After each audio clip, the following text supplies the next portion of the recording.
네, 안녕하십니까. 임명주입니다.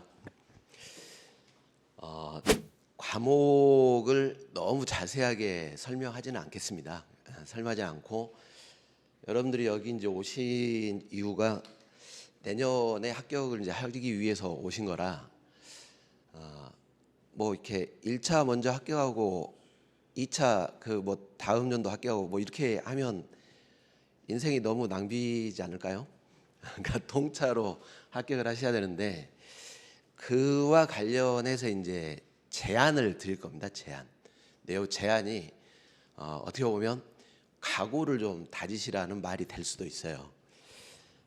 너무 쉬운 시험도 아니고 그렇다고 해서 아주 어려운 건 아닌데 여기 이제 아까 우리 행정학 선생님이 점수 분포 잠깐 말씀하셨는데 제가 지금 24년보다는 동차 기준으로 해서 23년도 것이 이렇게 나왔기 때문에 이걸로 제가 설명을 해드릴게요. 그러니까 전략을 어떻게 딸 것인가 이렇게.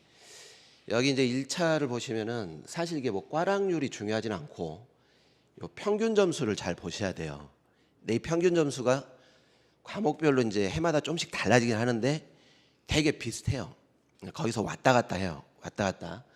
근데 이제 잘 보시면은 다 보면 50점대 걸려 있잖아요. 그러면 절반 이상은 합격을 못 하시는 거예요. 그렇지 않습니까? 60점이 넘어가야 될 테니까.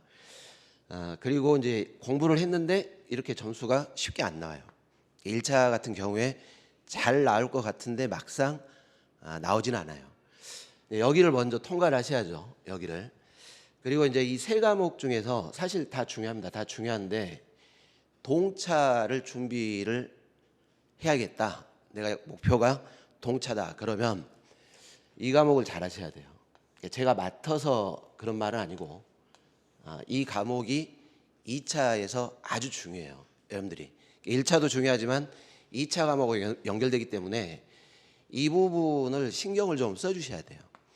그러니까 이제 조금 이따 제가 이제 공부 방법 말씀드릴 텐데 이제 1차하고 2차하고 쭉 준비하시다가 되게 어떻게 마지막에 준비하시냐면 결국은 기출 문제만 풀고 가세요. 그러면 합격을 하실 수도 있으세요. 1차를. 근데 기출 중심으로만 해가지고 지문별로만 이렇게 암기하고 가신 분들은 그해 2차 합격하기가 쉽지가 않으세요. 이제 그 이유는 따로 말씀드리겠습니다. 자, 이렇게 해서 이제 합격을 했습니다. 합격을 한 다음에 이제 2차를 보시죠. 그러면 전년도에 1차 합격하신 분들과 합해가지고 시험을 보실 거 아니에요. 예, 보시는데 여기도 이제 평균 점수를 보세요. 그러니까 이 꽈락률은 뭐 큰 의미가 없습니다. 여기 이제 평균 점수를 보시면 전년도입니다. 이렇게 돼 있어요. 민법, 계약 파트, 절차론, 사무관리론, 실무법 이렇게 돼 있는데 이것도 해마다 비슷해요. 근데 잘 보시면 평균이 민법하고 행정사 실무법은 40점이 안 돼요. 그러면 평균 이상이 어떻게 됐다는 겁니까? 두 과목 중에 하나 꽈락으로 탈락하신 거예요. 이렇게 되는 겁니다. 그리고 이제 되게 해마다 2차까지 최종 합격을 몇 명을 뽑냐면 뭐 257에서 258명 이 사이예요. 올해는 모르겠습니다. 더 합격자를 늘릴지는 모르겠지만 그 수에 들어가려면 이 점수 뭐 당연히 넘어섰고 여기보다 한 10에서 15점 정도를 확보를 해 주셔야 돼요. 그런데 왜 이런 현상이 벌어지냐면은 민법과 요 행정사 실무법이 배점 40점짜리가 사례예요. 근데 그 사례가 난이도가 쉽지가 않으세요. 나중에 이제 기출문제 같은 데 분석을 해보시면 딱 시험장 가셔서 문제를 딱 접하시는 순간 머리가 백지 상태가 될 수도 있어요. 이 과목은 도대체 뭘 물어보는 거고 뭘 써야 되냐 이렇게. 그러려면 이제 연습과 훈련을 많이 하셔야 되겠죠. 평상시에. 그러니까 이게 점수가 이렇게 안 나오세요. 사실은 약술 때문에 이런 건 아니고 사례 문제가 걸린 과목들이 점수가 안 나와요. 이거는 해마다 똑같습니다. 그런데 왜 행정법을 강조를 드리냐면 절차론 전부 다 행정법이에요. 절차론. 그다음에 행정사 실무법, 행정법에서 사례를 내요. 이 사례 가지고 심판과 관련해서 구제가 되냐 안 되냐 청구할 수 있냐 뭐 이런 문제라 나중에 이 행정법이 여러분들 2차에서 이렇게 연결이 되기 때문에 여기를 좀 잘 해주셔야 돼요. 이 부분입니다. 이 부분. 그러니까 1차를 하실 때 오로지 1차만 중심으로 하겠다. 뭐 그렇다면 할 말이 없지만 나는 2차까지 대비해 가지고 하겠다라고 하신다면 이 부분까지 같이 염두를 두시고 하시는 게 좋아요. 준비를 하실 때. 그렇다 해서 너무 뭐 꼼꼼하게 자세하게 다 해야 된다 이런 걸 말하는 건 아닙니다. 방법을 잘 잡으시면 되는 겁니다.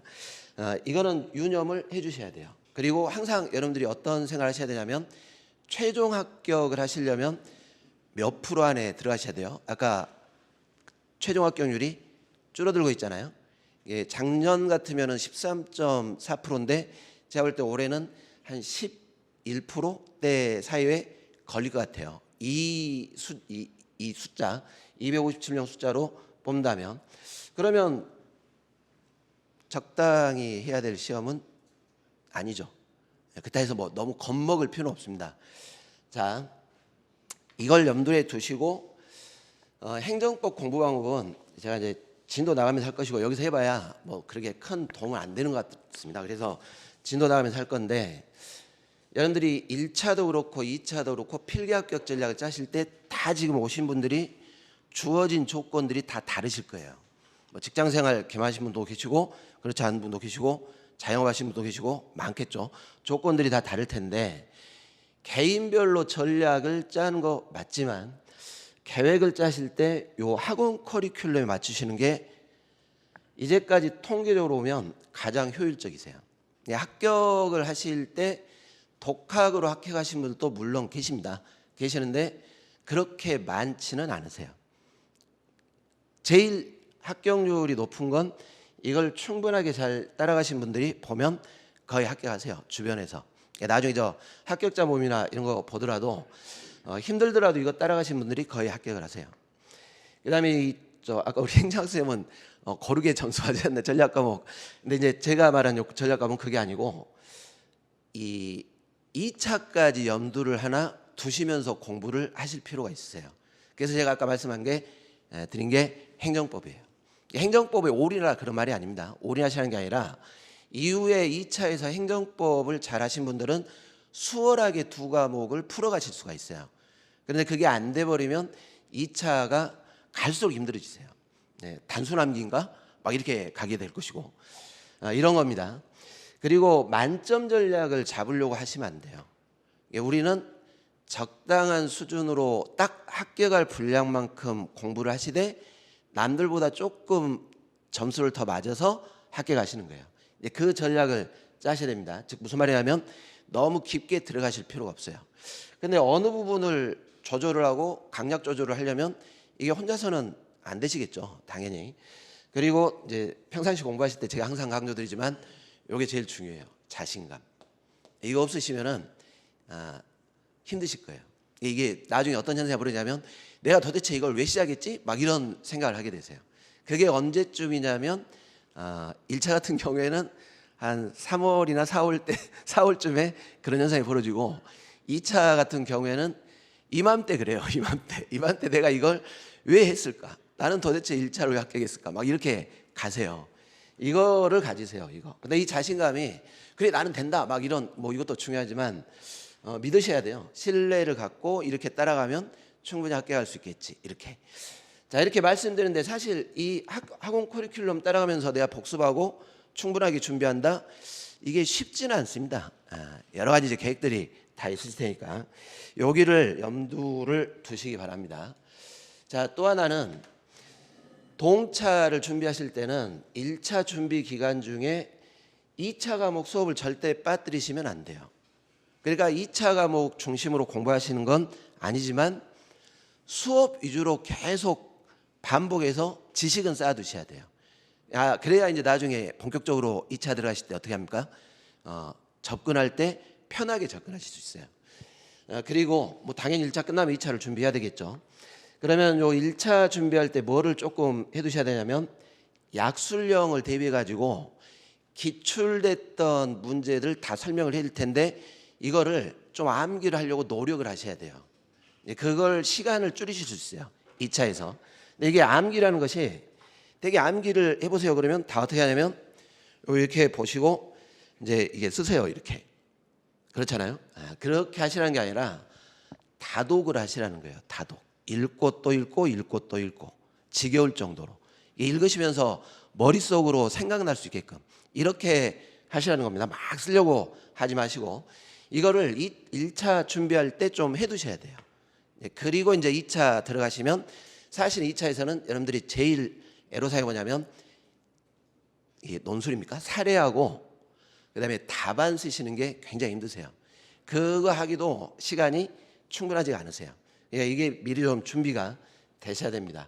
이걸 염두를 두시고 여기 지금 아까 제시해드렸던 연간 커리큘럼에 맞추셔가지고 하는 게 가장 효율적이세요. 그걸 강조를 드리려고 제가 한 겁니다. 이거는 제안이기도 하고 강박이기도 해요. 강박을 준 거기도 합니다. 이렇게 따라오시면 합격하세요. 257명 안에 든다는 건 쉽지가 않으세요. 그런데 257명 안에 들 때 혼자 해가지고 들어가신 분들은 별로 없어요. 학원 커리어 맞춰서 학원 교수님들하고 호흡을 맞추신 분들은 합격할 확률이 70%까지는 올라가세요. 그런 겁니다.